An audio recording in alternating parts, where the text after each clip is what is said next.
Pemirsa, kita memasuki kabar nang penambayan. Pondok pesantren Al-Falah Banjarbaru nang terkena musibah kebakaran mendapat kunjungan penjabat Gubernur Kalimantan Selatan Baisukan Jumat 16 Juli 2021. Dalam kesempatan ini, PJ Gubernur Kalimantan Selatan memberikan bantuan dari Pemprov Kalimantan Selatan berupa duit sebesar 300 juta rupiah. Selain itu juga memberikan bantuan secara pribadi beserta jajaran Kepala SKPD lingkup Provinsi Kalimantan Selatan. Pondok pesantren Al-Falah Banjarbaru yang terkena musibah kebakaran Baisukan Kamis 15 Juli 2021 sekitar pukul 6 WITA mendapat kunjungan penjabat Gubernur Kalimantan Selatan Dr. Safrizal ZA, MSI, Baisukan Jumat 16 Juli 2021. Dalam kesempatan ini, PJ Gubernur Kalimantan Selatan memberikan bantuan dari pemerintah Provinsi Kalimantan Selatan berupa duit sebesar 300 juta rupiah. Selain itu juga memberikan bantuan secara pribadi beserta jajaran Kepala SKPD lingkup pemerintah Provinsi Kalimantan Selatan. Bantuan diterima Ketua Pengurus Yayasan Pondok Pesantren Al-Falah, Ustadz Nur Syahid Ramli. 300.000. Ya, ini simbolis ya. Karena kalau dibawa cashnya nanti.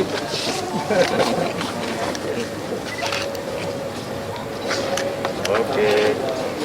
Nanti Pak Sekda akan kirim uangnya. Ya, saya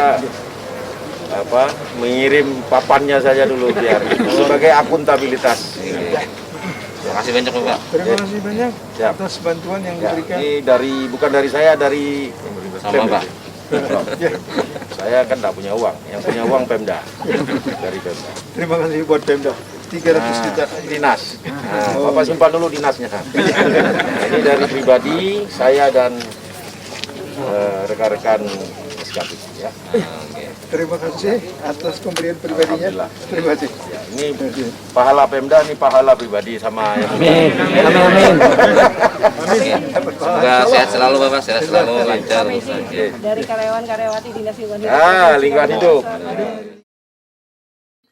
Penjabat Gubernur Kalimantan Selatan Dr. Safrizal ZA, MSI, Waitakoni Prima TV berharap bantuan dari Pemprov Kalimantan Selatan sebesar 300 juta rupiah.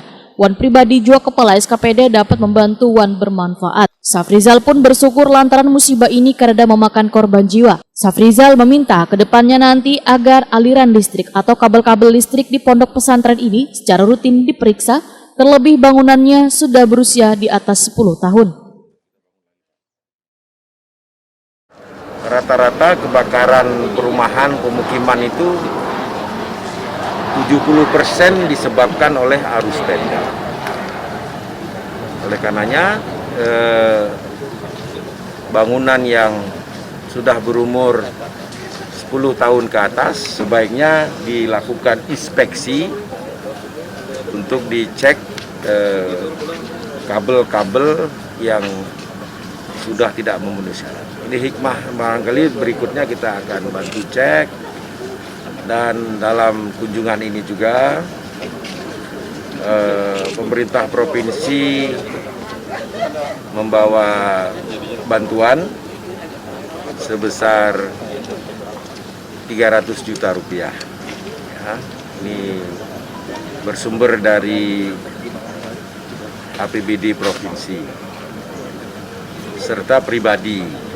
Jumlahnya nanti kalau saya disebut nanti mengurangi pahala Pak. Nanti tak khawatir ya. Nanti yang tahu pengurus pesantren ya secara pribadi dan juga dari Dinas Lingkungan. Sementara Ketua Pengurus Yayasan Pondok Pesantren Al-Falah, Ustadz Nur Syahid Ramli mengucapkan terima kasih atas segala bantuan yang diberikan. Bantuan ini, ujar Ustadz Nur Syahid Ramli, sesegeranya akan digunakan untuk pembangunan maupun perbaikan gedung-gedung yang terbakar. Mohon pamit. Ya. Alhamdulillah.